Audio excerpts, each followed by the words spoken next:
Tonight on Primetime Politics, weighing the options. We are clearly pushing for de-escalation. G7 countries are calling on Israel to exercise restraint as the Netanyahu government promises retaliation for this weekend's attack from Iran. Coming up, we will speak with Israel's ambassador about options beyond a military counteroffensive. Also, Canada's ambassador to the United Nations, Bob Rae.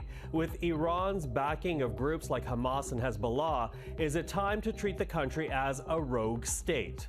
And it's a case that should have never been brought. It's an assault on America.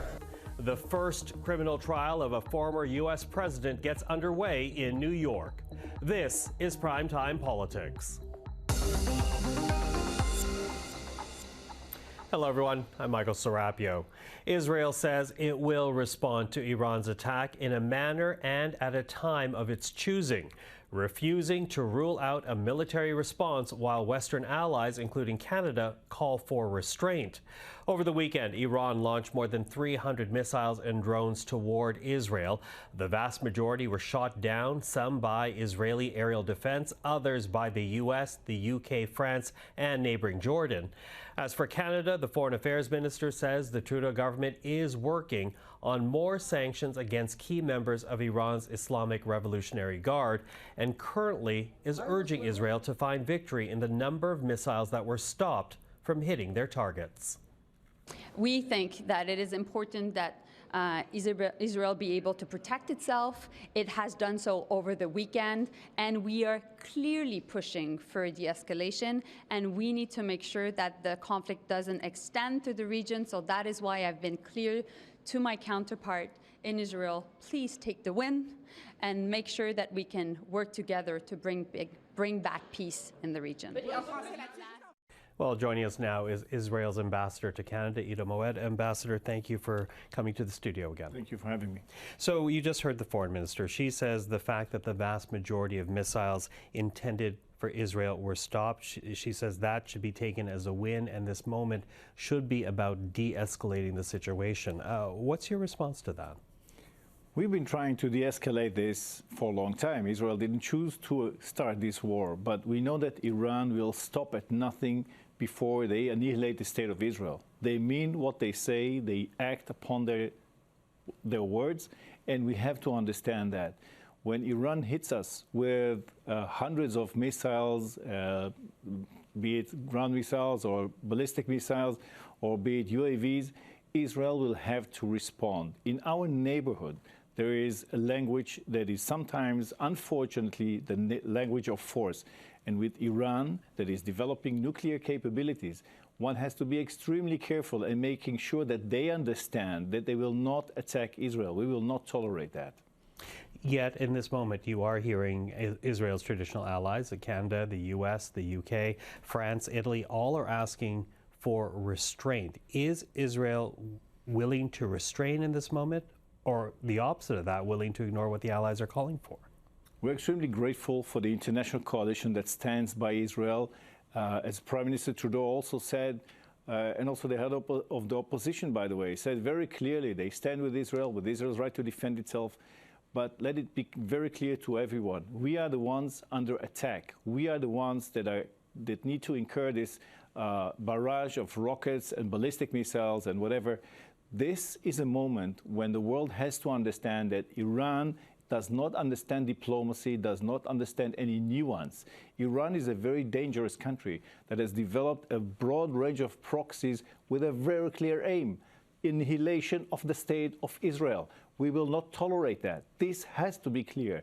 And when they develop those proxies and when they are using Hamas to attack Israel, whereas Hezbollah waiting with more than 100,000 rockets that are aimed at Israel, fortunately this time, it ended with a severe injury of a 7-year-old girl from an Arab population in Israel. Very unfortunate, but on the broader scale, we feel lucky. We feel that we outsmarted the Iranian enemy at this time, but we have to remember this is a very serious situation, very volatile, and we have to make sure that Iran understands this will not be tolerated. Are you willing to go it alone, though? Because if the option and the response is military, we have heard from the United States that it will not be in the fight with Israel. Are you willing to go it alone against Iran if it comes to that? We choose peace over war. We choose life over death. This is our way. We are trying to avoid any further escalation. But we have to understand that we are facing a very serious opponent this time, a war machine that was set up by the Ayatollah regime of Iran. We have nothing against the Iranian people, as we don't have anything against the Palestinian people. It's the Hamas, it's the Iranian Ayatollah regime that we have to fight. Those are the ones that want to eliminate the state of Israel. And they have shown the capability, and they have said they will repeat it again and again. So we have to be very strong and very adamant in our response to that. So would economic sanctions be an appropriate response? Do you think that's enough? Because it seems to be when the G7 nations come together on a phone call over the weekend, that is what they're leaning on, more economic sanctions rather than military action against Iran. I believe that Israel, like all other countries, would prefer not to have any kind of further escalation because we don't want any casualty, we don't want any bloodshed. But this is a very serious situation, as I said earlier. Sanctions against Iran are extremely important, but they are necessary right now. So the IRGC has to be designated immediately as a terrorist organization. Economic sanctions have to be put in place so that the industries that are manufacturing those missiles, those UAVs, are not able to reproduce them and threaten the region again. But this is an initial step. Beyond that, Israel, along with its allies in the region and outside the region, will do its utmost to make sure that these kind of attacks never occur again. We will do as much as we can to make sure that that doesn't happen with any further damage to the region, but we have to be clear again, as I said in the beginning, it's extremely dangerous. They are out there to eliminate the state of Israel. This is an existential threat for Israel. Everybody understands that. It's a very serious situation. And so we will weigh our moves forward as time progresses. And we want to make sure, together with the international community, the message to Iran has to be very clear. Stop whatever you're doing. Stop threatening Israel. Stop aiming at Israel. And as you noted, Iran does back several groups that are destabilizing to the region, Hezbollah being one, the other one being Hamas. And Hamas, of course, is the group that you find yourself in conflict right now with in Gaza. Will Iran's actions affect humanitarian corridors into Gaza? Well, let me put it this way. Iran is trying to destroy Israel. Okay, it's very clear. They're using Hamas for that. They're using whatever means they have. Israel, at the same time, is broadening the potential and the platforms and the venues to facilitate aid to Gaza. When Iran is shooting these barrages of missiles against Israel, it's quite difficult for us to be able to provide whatever assistance we can to facilitate the flow of aid into Gaza Strip. It's also, by the way, very difficult for us to protect the whole country. And just imagine, I'm sure you remember the image of missiles almost falling on the Dome of the Rock, which is the third holiest place for Islam. Rockets that were shot from Iran, missiles that were shot from Iran. And protecting the Dome of the Rock with Iron Dome of Israel is something that is very symbolic. Because what we want to achieve is peaceful coexistence with our neighbors. We have the Abraham Accord countries that understand that and stand by Israel also under these circumstances because they know exactly what we are standing for. We are not against the Palestinian people. We would like to provide as much aid as possible, but we have to fight off Hamas. We have to release 133 hostages being held in tunnels underneath the ground in Gaza Strip, and we have to make sure that Iran will not attack Israel again. And does that necessarily affect humanitarian aid? That can affect. We'll try as much as we can as we go along to facilitate more aid flowing to the Gaza Strip instead of lowering the numbers. We are working very hard to create more openings and to enlarge the capacity. But we know that also on the Palestinian side, much of the aid is still waiting because international organizations don't have the capacity either to deliver it or they have other constraints, be it Hamas / UNRWA, be it other constraints. So as much as we can, we would like to allow this flow to go in from the air, from the sea, on the ground. but it's extremely complicated. Gaza Strip is run, still managed to great extents, unfortunately, by Hamas. Hamas is still there, and we have to make sure that Hamas is out of the picture so that also Gaza Strip can rebuild and can be actually released from the pressure, from the control of Hamas. Ambassador Moed, I always appreciate the time. Thank you very much for it. Thank you for having me. Well, joining us now is Canada's ambassador to the United Nations, Bob Rae. Ambassador Rae, thank you for making the time. Thank you, Michael. So it seems to be that Israel is signaling that any response will not be immediate. And by that, I'm really referencing Minister Benny Gantz here, who says that his country will exact the price when the timing is right. Do you interpret that as Israel exercising the restraint that Western allies are asking from it? You know, I think this is just an ongoing issue. I don't think you can predict day by day what's going to happen. You know, I wish one could. I don't have the means to tell you what exactly. I think what it means is they're thinking about what to do, which is always better than not thinking about what to do. Mm-hmm. I mean, the whole point about what I've been trying to say for many years is if you respond impulsively to an attack, you're just guaranteeing another impulsive attack on the other side. So you really got to think this thing through. And it's not just about Israel and Iran. It's about Israel and it's all of its neighbors, including Palestinians. And it's about Israel and all of those people on whom it relies to assist it in its own defense.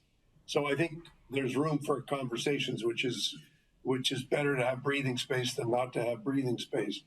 But we have to keep coming back to this point that, of course, Israel is responsible for its own self-defense, but Israel's self-defense requires the assistance of others. So, yeah, if it means that Israel is prepared to talk to others, that's a good thing. Mm-hmm. You know, I do wonder, given that Iran does back these entities like Hamas and Hezbollah, and it has a term that it's a term rather that has been debated around Iran, but is it time that Canada treat Iran as a rogue state? Well, the question is, what does that achieve exactly, Michael? I mean, at some point we have to engage Iran in a variety of ways. Yes, of course, they're a state that behaves in roguish behavior. What it does is unpredictable and roguish and brutal. They're brutal to their own population. They're brutal to their own people. They're brutal to women in their country. They're brutal to political dissidents. They're brutal to people of other religions like Baha'i. They have a history of terrible brutality. But the point is, there still has to be every effort made to ensure that we don't let our anger get in the way of making a clear-headed decision about what to do and how to do it. Mm-hmm. And I think that's how we have to be thinking. Less about, you know, I can do more than you, or I'm tougher than you, or I'm stronger than you. You're going to do this, I'm going to go even further. Not about the rhetoric one hears in various, you know, assemblies and security councils and everywhere else. It's about doing what we actually believe is going to have a constructive, effective impact on deterring Iran from doing good things, and at the same time, not losing sight for a moment of the broader issue, which is the whole region, what's happening in Palestine, what's happening in Gaza, what's happening in all of the regions of the Middle East that need to be addressed on a clear-headed basis. Mm-hmm. You use the terminology clear-headed, and you know Iran says that the missile attack that it engaged in was a defensive action, a response to this April the 1st attack on its embassy in Syria. The dead, as you know, included an Iranian general who reportedly ran covert military operations in both Syria and Lebanon. Was that an attack a mistake, do you think? I think that there's if you want a distinction, Israel launched a very deadly attack against a small group of people. that achieved its target. They broke a lot of rules in doing so. I mean, obviously, it's not in keeping with principles of diplomatic immunity because they attacked a diplomatic office in the heart of Damascus. But what Iran did was to launch hundreds of missiles, drones, everything else, all over Israel, including on top of the Al-Aqsa Mosque. Totally indiscriminate, but also completely ineffective. I'll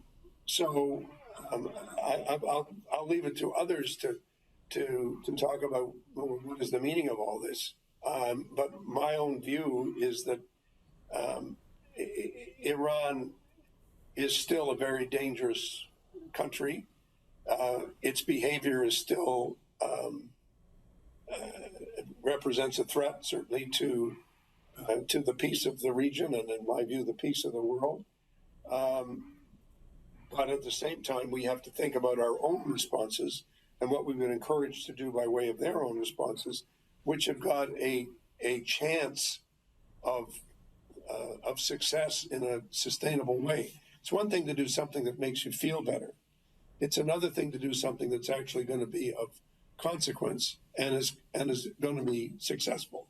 And I think we have to keep our eye on that pretty critical distinction in public policy. We can all feel better because we've either said or done something. But if in fact it proves the next day to be not a good idea and have had a response that we could never have anticipated, then there hasn't been successful. Mm-hmm. Ambassador, I have less than a minute, but I do want to ask this of you because the Israeli ambassador to Canada hears, it seems, when Canada says it stands with Israel, but what he says is that Canada has to show what it means by standing with Israel. So when you speak to the Israeli ambassador at the United Nations, when you speak to Israeli officials, what do you say to them about what Canada is willing to do to support the country? Well, we want Israel's security to be sustainable. And that's the key thing. We don't believe that we can have a secure Middle East without a resolution of the conflict with the Palestinians that has gone unresolved for 75 years. We don't believe that the paths that Israeli has been pursuing of ignoring the problem or trying to deal with it in only a half-hearted way, that has got a hope in hell of succeeding. We just don't believe that. And we think we've seen the evidence of that tragically very recently. And therefore, we have been encouraging Israel to think about doing things that we think will actually create greater security for their country. At this point, the Israeli government doesn't agree with us. That's fine.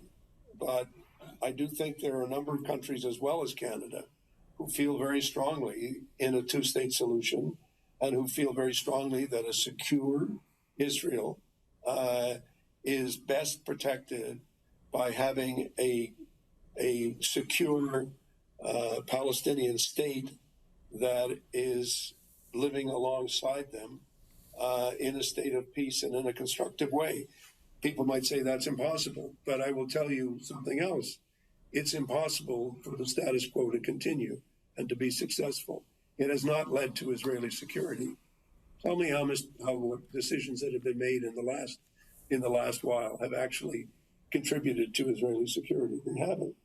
And so we have to look and see, well, what more can we do that will create the conditions for Israel's security? Ambassador Bob Rae, I always appreciate the time. Thank you for this. Thank you.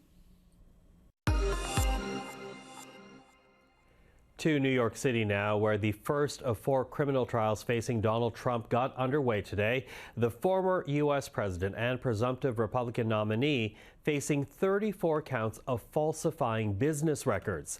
It's a scheme that was allegedly devised to conceal a hush money payment to adult film star Stormy Daniels.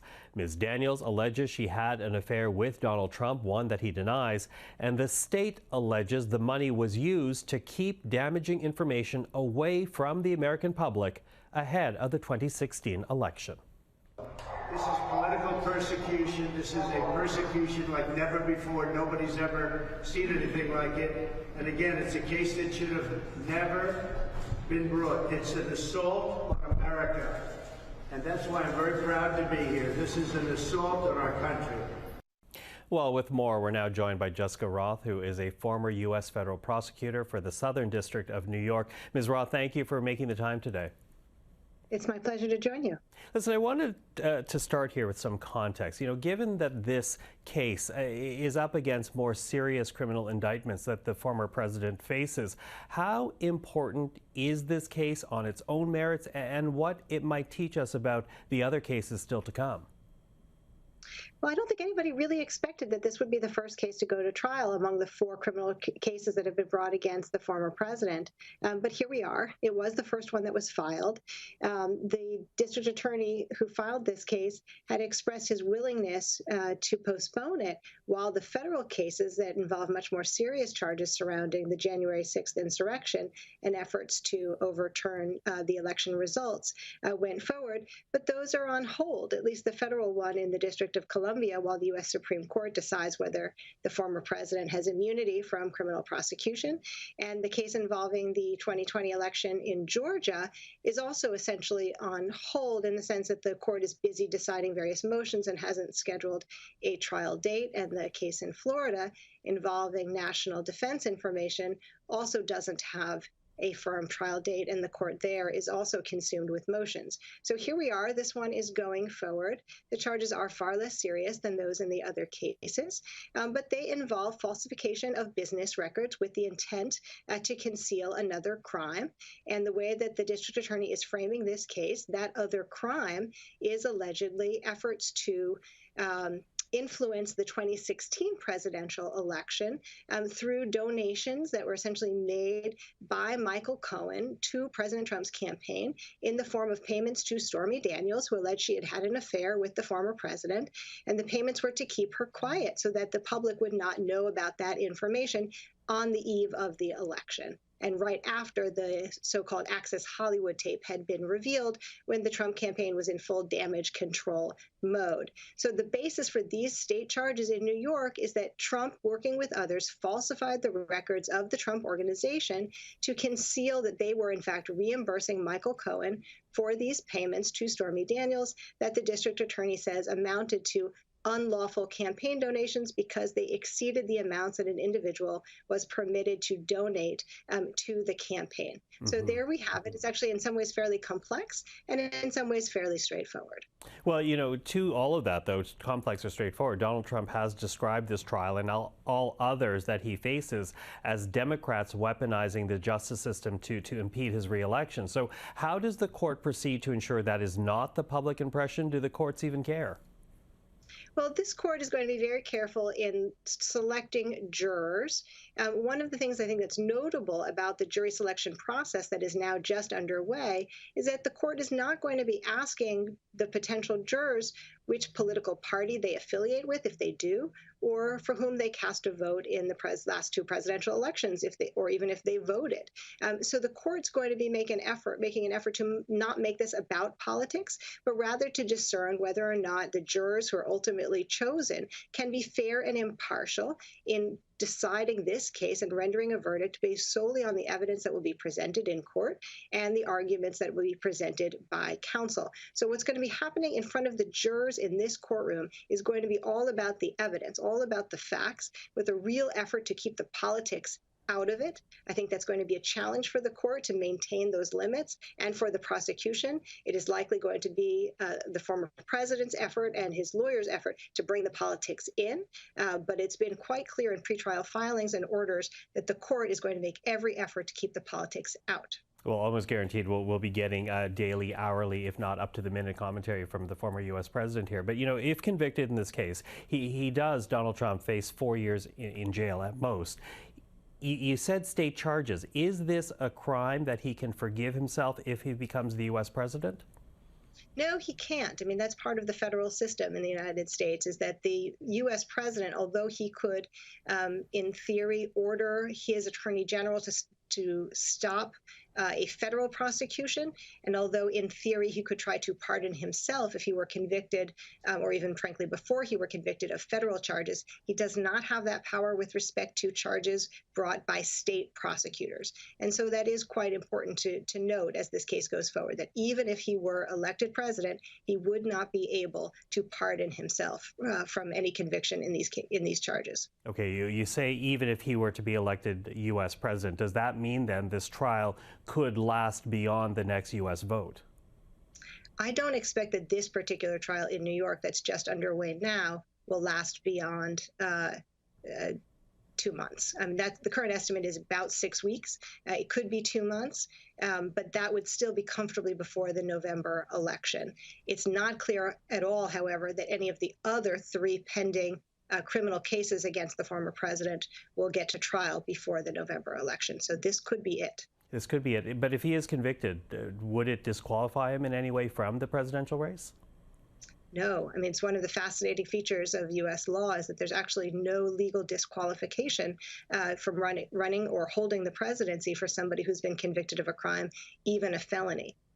There are political consequences potentially in terms of whether people would vote for somebody who's been convicted of a felony, but legally there's no bar.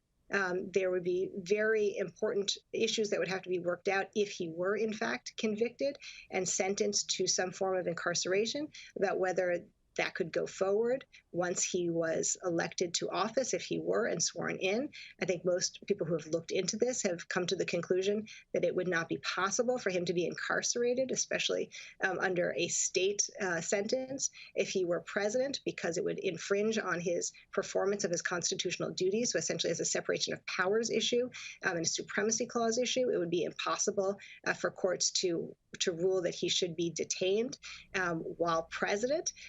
But the situation has never arisen before in our history, and it's hard to imagine getting to that point. Jessica Roth, of course, we're watching from north of your border, but thank you for this. Appreciate it.